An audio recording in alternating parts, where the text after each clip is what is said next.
What would you do if your God commanded you to leave your home and wander the unknown, driven only by faith in a vision that promised greatness but no guarantee of survival? This was the fate of the Mexica, a nomadic people who, despite lacking a permanent homeland, forged one of the most powerful empires in the history of Mesoamerica. How could a wandering tribe, without an army or wealth, become the rulers of a civilization that left both awe and fear in its wake? The answer lies not just in violence or divine will, but in ingenuity, the clever manipulation of land, water, belief, and power that transformed a people into an empire. This is the story of how the Aztecs built their civilization not just with blood, but with brilliance. Long before they were known as Aztecs, the Mexica were a marginalized group, often despised and expelled by more established societies. According to their own legends, they originated from a mystical place called Aztlan, the place of herons, somewhere to the north.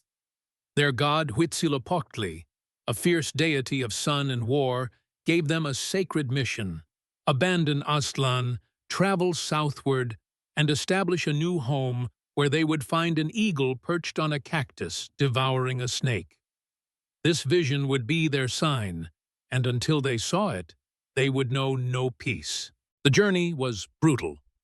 For generations, the Mexica wandered through valleys, rivers, and mountains. They were not welcomed warmly wherever they went. In many regions, they were used as mercenaries or laborers. Their presence was tolerated, not respected. Yet during these periods of exile, they absorbed knowledge from other Mesoamerican cultures: the agricultural techniques of the Toltecs, the political systems of the Tepanecs, the religious traditions of the Maya. They were sponges of knowledge and culture, blending and adapting what they saw into their evolving identity. Finally, in the early 14th century, the prophecy was fulfilled. On a small swampy island in Lake Texcoco, they witnessed the divine sign: an eagle atop a prickly pear cactus holding a serpent in its beak. To many, this land seemed cursed, marshy, unstable, barely inhabitable. But to the Mexica, it was sacred ground. Here they would build their empire, and they would call it Tenochtitlan. From the beginning, the location of Tenochtitlan demanded ingenuity. The island was not fertile, the water was brackish, food was scarce. But rather than flee or wait for better conditions, the Mexica engineered solutions.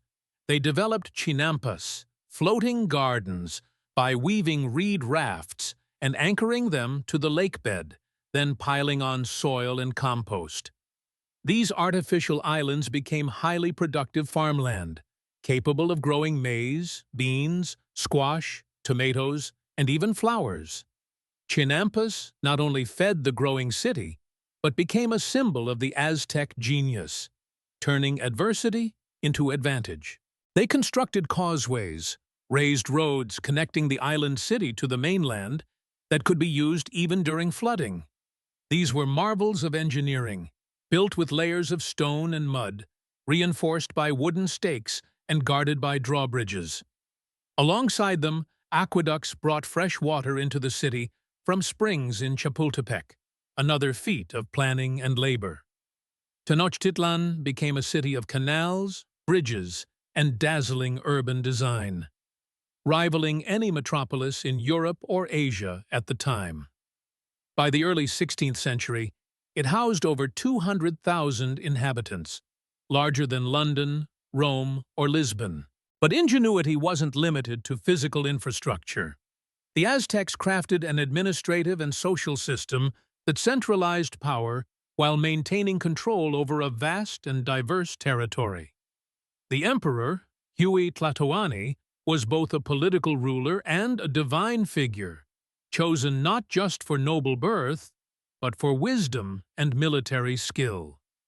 Below him was a well-organized bureaucracy of nobles, priests, judges, and tax collectors.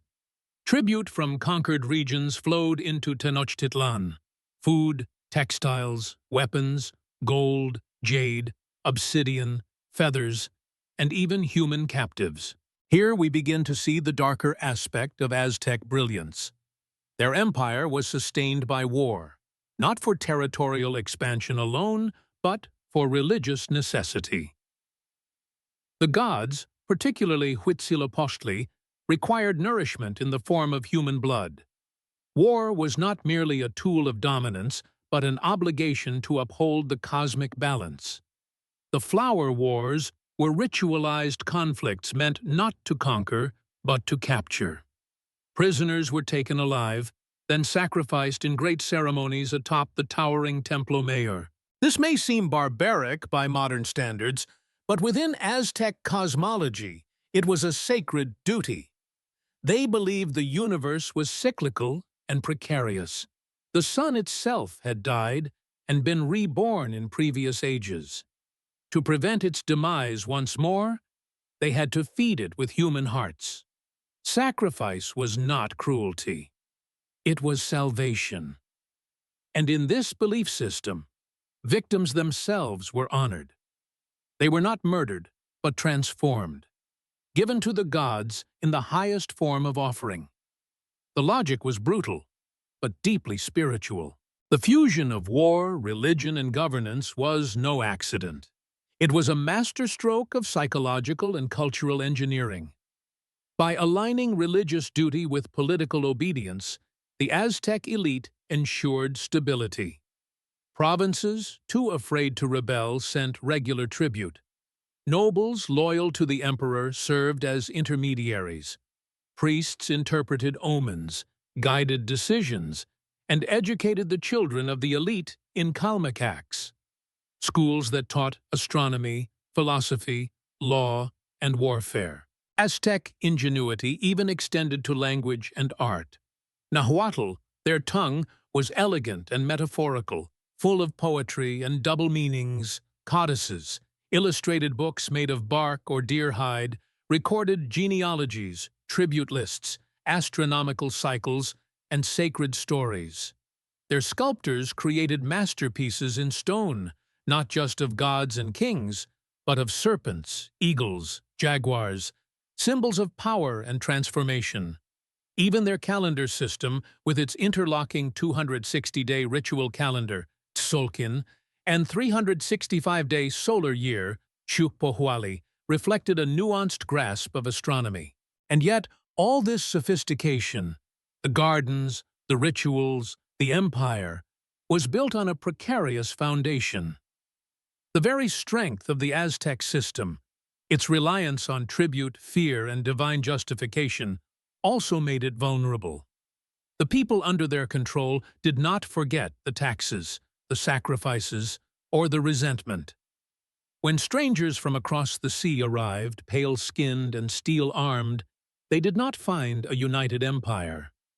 They found fractures, allies, and opportunities. But that part of the story, the fall of Tenochtitlan, comes later. For now, let us pause and consider what the Aztecs truly achieved. They did not inherit wealth or territory. They did not emerge from the favor of neighbors. They were outcasts, survivors, and visionaries. And through ingenuity, of mind, of hand, of faith, they created an empire that still captures our imagination centuries later. Comment below. What do you think was the greatest invention or idea that helped the Aztecs rise to power? Let's talk about how knowledge can shape civilizations. By the time Tenochtitlan rose from the swamps of Lake Texcoco to become the jewel of Mesoamerica, the ingenuity of the Aztecs had already redefined what it meant to build an empire under adverse conditions. But it wasn't just the physical city or the war machine that made their dominance enduring. It was the depth of their cosmological worldview and the integration of belief, knowledge, and power into every layer of society. To understand how this empire held itself together so effectively, we must look closely at the unique systems that governed daily life in the Aztec world. Education, for instance, was not a privilege of the elite alone. The Aztecs established two main types of schools. The Kalmakak, reserved for the sons of nobles, and the Telpochcali for commoners. In the Kalmakak, future priests, scribes, judges, and rulers were rigorously trained in astronomy, theology, history, and governance. They were taught to read codices, interpret omens, and perform complex rituals. Meanwhile, the Telpochcali focused on military training, discipline, and loyalty to the state. These schools instilled a shared identity rooted in service, either to the gods, the people, or the battlefield. This dual-track system was both pragmatic and ideological. It created a structured society where everyone had a role, where order was maintained not only by force, but by education and tradition. Obedience to the emperor, reverence for the gods, and knowledge of one's duties formed the moral backbone of Aztec life. Even the marketplace, so central to Aztec daily commerce, reflected this order. The great market of Tlatelolco, adjacent to Tenochtitlan, saw thousands of traders every day, dealing in food, textiles, tools, medicines, and luxury goods. It was strictly regulated, overseen by appointed officials and judges who ensured fair trade and punished theft or deceit. The Aztecs also implemented an advanced tribute system to maintain control over their vast empire. Conquered provinces were allowed to retain their local rulers and customs, as long as they paid regular tribute and pledged loyalty. This tribute could come in many forms: cacao beans, jaguar skins, obsidian blades, maize, honey, cotton, and captives for sacrifice. The tribute system was so meticulously organized that records were kept in pictographic codices, listing each town and the goods it owed. Through this system, the Aztecs avoided the need for constant occupation. They ruled through fear and economic dependency, but also through strategic tolerance. They understood that resentment could be dangerous, but so could constant upheaval. By allowing a measure of autonomy, they delayed rebellion, extended their influence, and preserved cultural variety within a political framework. Meanwhile, Aztec religion remained the unifying force across all classes and regions. The gods were everywhere, in rivers and trees, in the sun and moon, in life and in death. There was Tlaloc, god of rain and fertility, who demanded offerings to bring life to the Chinampas. There was Quetzalcoatl, the feathered serpent, symbol of wisdom, wind, and resurrection. And always there was Huitzilopochtli, the god who had guided the Mexica from Aztlan to Tenochtitlan, and whose hunger for hearts and blood ensured the continued movement of the sun. The Templo Mayor, at the heart of the capital, was a physical embodiment of this cosmological duality. Its twin staircases rose side by side, one to the shrine of Huitzilopochtli, the other to Tlaloc. War and water, fire and fertility. The Aztecs understood the need for balance, and their rituals, however violent, were seen as necessary for that harmony to persist. Ceremonies were grand and terrifying spectacles. During the feast of Tlacaxipehualistli, for example, captured warriors were dressed as gods, then made to fight ritual battles before being sacrificed. The victims were not random. They were often the bravest enemies, treated with honor until their final moment. Their death was believed to nourish the gods and ensure cosmic stability. These ceremonies also served a psychological function. They reminded both allies and enemies of the divine mandate behind Aztec power. Resistance was not just rebellion, it was heresy. But within this seemingly rigid world, there was also room for artistic and intellectual expression. Aztec poetry thrived, often composed by nobles and rulers themselves. One of the most famous was Nezahualcoyotl, king of Texcoco, and a contemporary ally of the Mexica. His verses spoke not only of war and glory, but of impermanence, love, and philosophical reflection.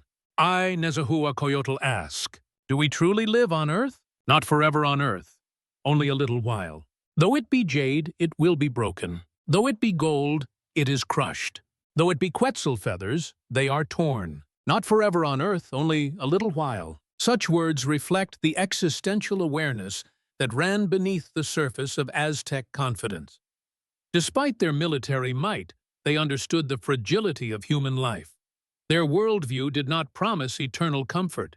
Instead, it embraced the necessity of sacrifice, struggle, and the fleeting beauty of existence. Their calendar also expressed this cosmic cycle. The Tonalpohualli, or 260-day ritual calendar, was used to determine auspicious dates for planting, war, and religious events. The Xiuhpohualli, or solar calendar, tracked the agricultural year and consisted of 18 months of 20 days each, followed by 5 nameless days considered unlucky. Every 52 years, the two calendars aligned, marking the end of a sacred cycle. When this happened, the new fire ceremony was performed. Fires across the empire were extinguished, temples were cleansed, and a new fire was lit atop a sacred mountain. The survival of the sun was never taken for granted. It had to be won again and again. This cyclical understanding of time also informed their sense of destiny. The Aztecs believed they were living in the fifth sun, an era preceded by 4 worlds that had been destroyed. They were not naive about permanence. They knew that their own world could end, that the gods could change their favor. And yet, they carried on, building and expanding, sacrificing and celebrating, trusting that their ingenuity and devotion would sustain them. It was perhaps this very belief, this mixture of certainty and fragility, that drove their greatest accomplishments. They knew they had no right to complacency. The gods demanded effort. The empire demanded vigilance. And the people, no matter their station, knew they were participants in a drama far greater than themselves. And so the empire grew, through conquest, tribute, innovation, and spiritual zeal. The Mexica brought more and more of Mesoamerica under their rule. They absorbed cultures, expanded trade networks, and sent their warriors across mountains and forests in search of new victories. Their warriors, adorned in jaguar pelts or eagle feathers, carried obsidian blades, and the belief that they were instruments of divine justice. But each victory brought new costs. Each new subject brought new resentments.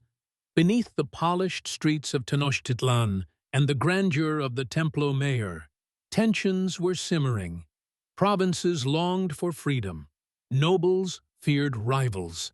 And across the ocean, forces were gathering that would test the very foundations of this ingenious empire. Before those ships arrived, before the final confrontation that would reshape the world, the Aztecs stood at their height, a civilization forged in exile, bound by faith, ruled by vision, and sustained by brilliance. Their world was one of contrasts, beauty and brutality, order and chaos, science and sacrifice.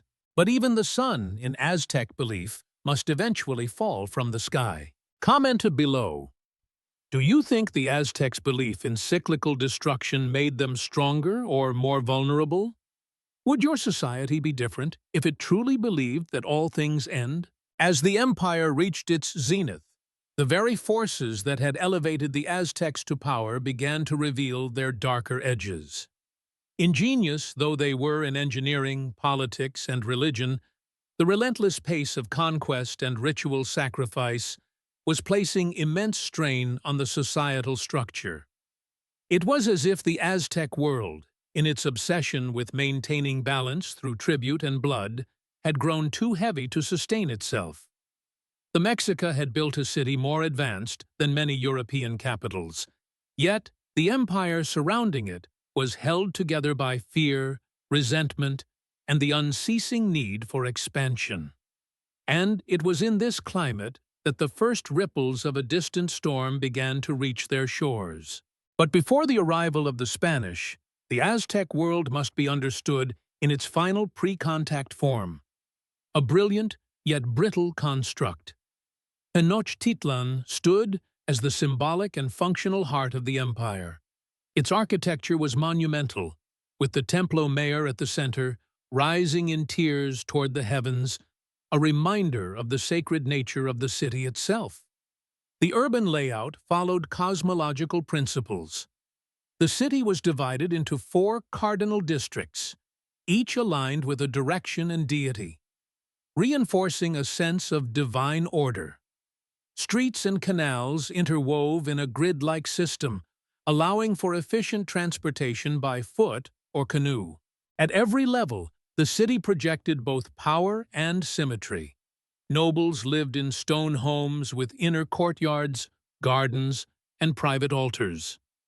Commoners inhabited humbler dwellings of reed and mud, but all were organized within a civic framework that emphasized collective identity and civic duty. Markets thrived with regulated trade. Temples hosted daily rituals. Public squares echoed with song, drums, and orations. Tenochtitlan was not only the capital of an empire, it was a living statement of cosmic harmony manifested through human design. The arts flourished. Aztec music was performed with flutes, drums, and rattles, often accompanying ceremonies or public gatherings.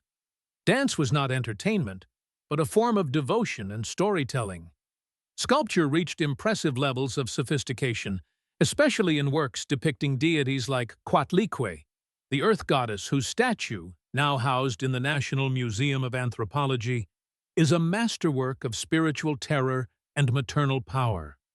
Painted codices captured myth, history, and everyday life in vivid images, preserving knowledge and ceremony in the face of an oral-dominant tradition. Yet even as the Aztecs celebrated their culture's greatness, they sensed the precariousness of it all. Religious festivals increased in scale and intensity. The need to appease the gods grew more urgent, and with it, the pressure to procure more captives for sacrifice. Some cities under Aztec control began to resist tribute demands. Others quietly supported rival powers like Tlaxcala, one of the few independent city-states that consistently defied Mexica domination. Tlaxcala, in particular, would become a key actor in the events to come. Though smaller than Tenochtitlan, it was fiercely independent and militarily skilled. The Tlaxcalans had clashed with the Aztecs repeatedly in flower wars, ritualized but real battles, but had never been fully subdued. Their grudge ran deep, and it would later become a lever for the Spanish conquistadors to pry open the Aztec world. It is important to pause here and reflect. The Aztecs were not unaware of danger. They were a superstitious, deeply observant people. Omens mattered. Priests interpreted eclipses, lightning strikes, animal behavior, and dreams. In the years leading up to the Spanish arrival, numerous signs were reported: the appearance of comets, mysterious fires in the sky, voices heard in the wind, and the weeping of a woman in the night, possibly the origin of the La Llorona legend. These portents were seen as warnings from the gods, signaling that a great change, perhaps the end of an era, was near. Moctezuma III, the emperor at the time, was a deeply religious and cautious man. Unlike earlier emperors, who had projected martial strength and divine authority with confidence, Moctezuma ruled with a tense awareness of the cosmic forces around him. He expanded the empire further than any of his predecessors, but he also grew increasingly isolated, relying heavily on priests and diviners. His reign was marked by grandeur, but also anxiety. When he heard of the strange pale men arriving on the eastern shores, riding animals never seen before, and wielding weapons of thunder, he did not see them as mere foreigners. He saw them as omens, or even gods. The men he heard of were the Spanish conquistadors under Hernán Cortés, who landed on the Gulf Coast in 1519. From the moment of their arrival, they were misinterpreted not just in appearance but in intent. The Aztecs had no framework for understanding colonization or foreign conquest on such a scale. They had encountered other indigenous peoples with different customs, languages, and gods. But men who sailed across oceans, bringing disease, steel, and a ravenous thirst for gold. This was new. Cortés was a master of manipulation. Realizing the political landscape of Mesoamerica was fragmented, he sought allies among the discontented. He forged alliances with Totonacs, Tlaxcalans, and other enemies of the Aztecs. These native forces, often forgotten in simplified narratives, were crucial to the Spanish campaign. Without indigenous support, Cortés would have stood no chance against the might of Tenochtitlan. As Cortés advanced inland, Moctezuma sent emissaries, gifts, and pleas, not of resistance, but of caution. Some scholars believe Moctezuma hoped to placate what he thought might be gods. Others argue he was buying time, unsure of how to proceed. Either way, it delayed military confrontation and allowed the Spanish to enter the Valley of Mexico relatively unopposed. When Cortés finally arrived in Tenochtitlan, he was stunned. He described it in his letters as a city larger and more beautiful than anything in Spain. The canals, the markets, the temples, it was a revelation. But Cortés did not come to admire. He came to conquer. The Spaniards were welcomed into the city as guests. Moctezuma met them with gifts and ceremony. Yet within weeks, the balance of power shifted. Cortés took the emperor hostage, claiming it was for his own safety but using him to control the empire from within. Meanwhile, tensions boiled. The Spaniards desecrated temples. They demanded gold. Their mere presence was a constant insult to the sacred order. The breaking point came in 1520, during the festival of Tenochtitlan. While the Aztecs were performing a religious dance in honor of Huitzilopochtli, the Spanish, fearing a rebellion, launched a massacre. Hundreds of unarmed participants were slaughtered in the Templo Mayor courtyard. It was a betrayal that turned the city against its invaders. The people of Tenochtitlan rose in revolt. The Spanish were driven from the city in what became known as La Noche Triste, the Night of Sorrows. Many Spaniards died fleeing the causeways, drowning under the weight of stolen gold. Moctezuma died, some say killed by his own people, others by the Spaniards. Either way, the empire was leaderless and at war. But this was not the end. Cortés regrouped, reinforced by more native allies and Spanish troops. He laid siege to the city for months. Disease, especially smallpox, devastated the population. Famine and thirst took hold. When the city finally fell in 1521, it was not simply conquered by swords. It was brought down by the combined weight of betrayal, biological warfare, and the unraveling of a society that had long sensed its own vulnerability. And yet, even in ruin, the ingenuity of the Aztecs did not vanish. Their language, Nahuatl, survived. Their descendants carried forward traditions, crafts, foods, and beliefs that endured through colonial suppression. The chinampas continued to be used. The stories lived on, and centuries later, the symbol of the eagle, cactus, and serpent became the emblem of modern Mexico, a reminder that even empires built in blood can leave legacies built in brilliance. Comment below. Do you think Moctezuma made a fatal mistake by not attacking the Spaniards early on? Or was it already too late the moment they arrived? The fall of Tenochtitlan in 1521 marked not just the collapse of an empire, but the violent meeting of two worlds, one old and cyclical, the other new and insatiably linear. It was the sunset of an age shaped by obsidian blades, feathered headdresses, and divine calendars, and the dawn of a brutal colonial order driven by greed, the cross, and the sword. But in truth, the legacy of the Aztecs did not end with the Spanish victory. In the ashes of their capital, something more enduring took root: the survival of ingenuity, identity, and culture under unimaginable pressure. Cortés and his men razed Tenochtitlan to the ground, building Mexico City atop its ruins. Temples were dismantled, idols smashed, codices burned, and the sacred precinct turned into a cathedral plaza. The Spanish sought to erase the symbols of Aztec divinity, replacing them with the banners of Christian conquest. But beneath this physical destruction, the Mexica soul endured. The survivors, many of them artisans, farmers, and former warriors, did not vanish. They adapted. This adaptation was not surrender. It was resilience. Former priests became Christianized scribes. Aztec nobles, some of whom were spared due to their cooperation, retained land and influence under the colonial system. Indigenous languages continued to be spoken. Rituals were modified, hidden, or syncretized with Catholic traditions. Even the agricultural systems, like chinampas, remained functional and supported the growing Spanish capital.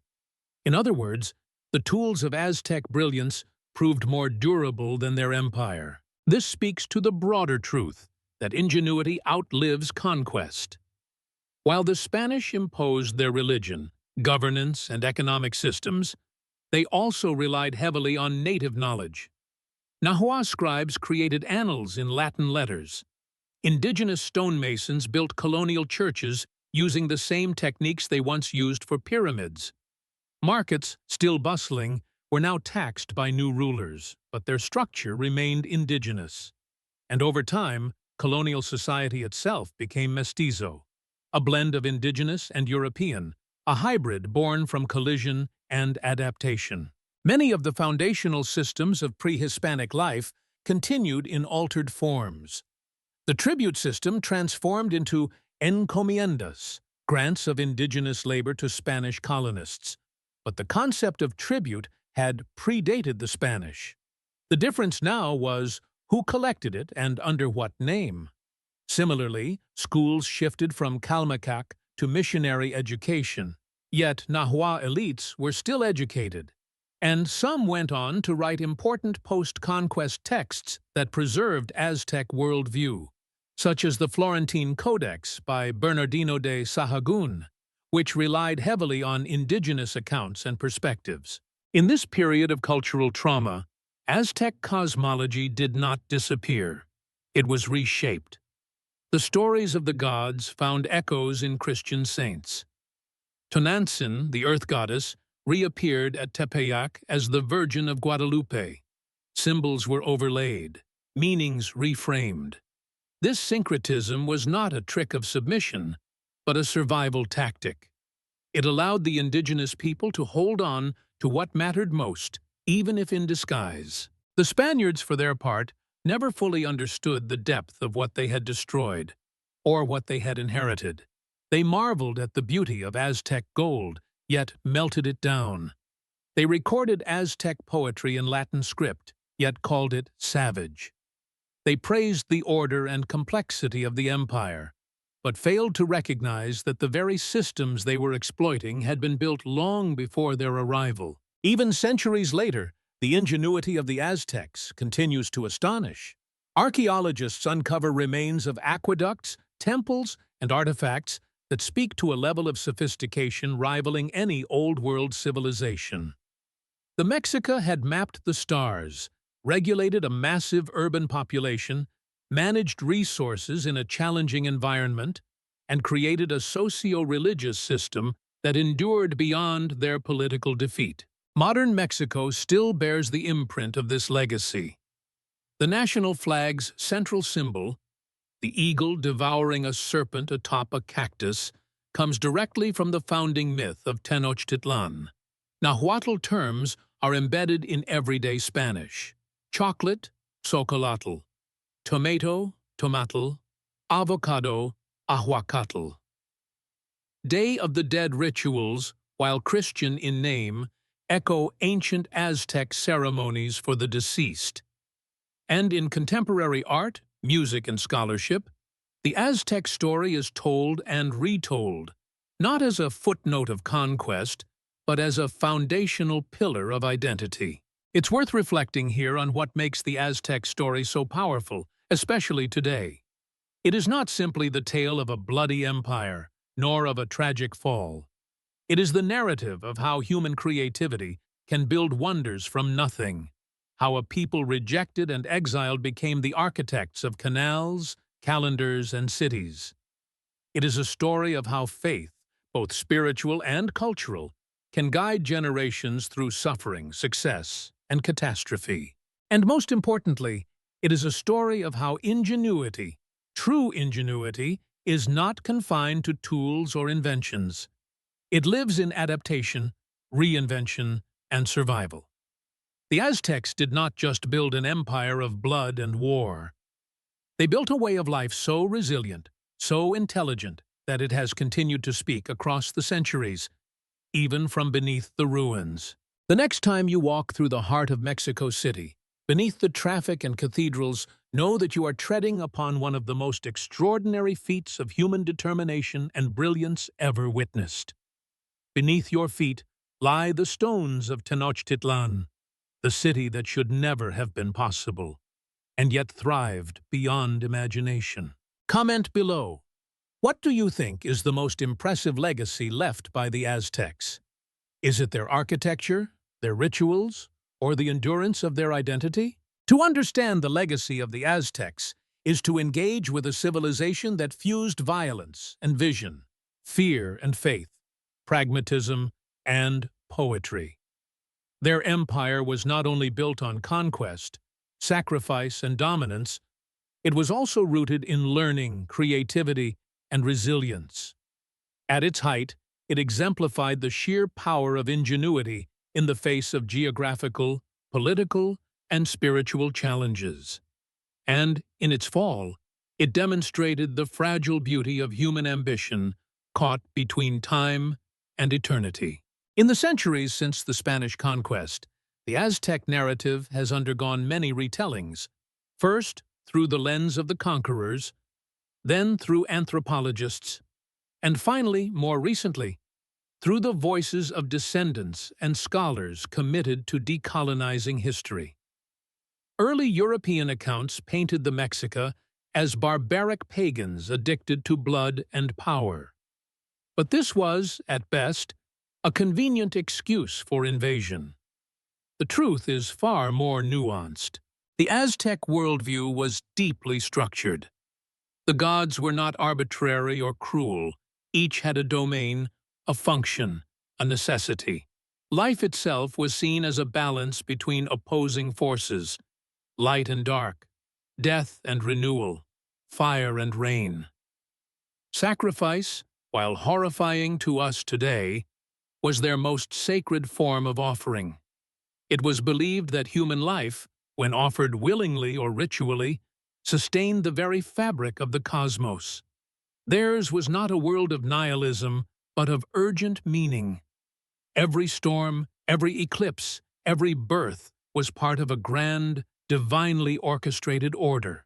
To dismiss such a civilization as merely bloodthirsty is to ignore its complexity. The same people who carved altars for sacrifice also calculated celestial alignments with astonishing precision. The ones who raised obsidian blades against their enemies also wrote poetry about the transience of life. The same hands that built pyramids of skulls also crafted intricate mosaics of turquoise and feathers. It is this contradiction, this convergence of brutality and brilliance, that makes the Aztecs so compelling. And then there is their unmatched capacity for transformation. After the conquest, what should have been total annihilation instead became a metamorphosis. The Mexica, along with hundreds of other indigenous peoples in Mesoamerica, learned to survive within a system designed to erase them. They did this through quiet defiance, cultural syncretism, and the preservation of memory. They did it through the continuation of language, the adaptation of spiritual practices, and the intergenerational passing of stories. Even today, many of the descendants of the Aztecs still live on the same lands their ancestors once farmed. In small villages outside Mexico City, chinampas are still cultivated. Nahuatl is still spoken in households and classrooms. And on the Day of the Dead, when families build altars and light candles for their ancestors, they do more than honor the dead. They echo the ancient Mexica reverence for life, memory, and continuity. There is perhaps no greater testament to Aztec ingenuity than this survival. Not just the endurance of traditions or technologies, but the persistence of worldview. The belief that life is sacred, that history is cyclical, and that identity can outlive empires. This spirit has infused modern Mexican culture with a unique blend of reverence and rebellion, of resilience and pride. Tenochtitlán may have been conquered, but its vision remains. It lives in murals, in literature, in language, in ceremony. It speaks through the architecture of pyramids now surrounded by skyscrapers, through indigenous protests for land rights, and through the resurgence of cultural pride in a country still wrestling with colonial scars. It also challenges us, those outside this heritage, to reconsider what we call civilization. Is it just technology, laws, and economic growth? Or does it also include the spiritual, the symbolic, the cosmic? The Aztecs remind us that human greatness can be measured not only by scientific advancement, but by how deeply a society connects itself to meaning. Their calendars did not just track time, they embodied it. Their temples were not mere monuments, they were gateways to divine realms. Their entire society was built to mirror the stars, to honor the gods, and to place every action, every sacrifice, into a grand, transcendent context. In a modern world obsessed with speed, consumption, and linear progress, the Aztec story feels like a mirror held up to our own assumptions. What if power is temporary? What if history repeats? What if sacrifice, not acquisition, is the highest form of honor? These are questions the Aztecs asked and answered with their lives. And perhaps the most important lesson they offer is this: civilizations rise and fall, but the spirit of a people, when rooted in knowledge and belief, can endure even the most violent storms. The Mexica were a people forged in hardship, guided by vision, and driven by ingenuity. They walked through deserts and swamps for generations, built gardens on water, mapped the heavens, and created an empire where there had once been none. They did all this not because they had more weapons or more wealth, but because they had purpose, because they believed in something larger than themselves. And when the empire collapsed, that purpose did not vanish.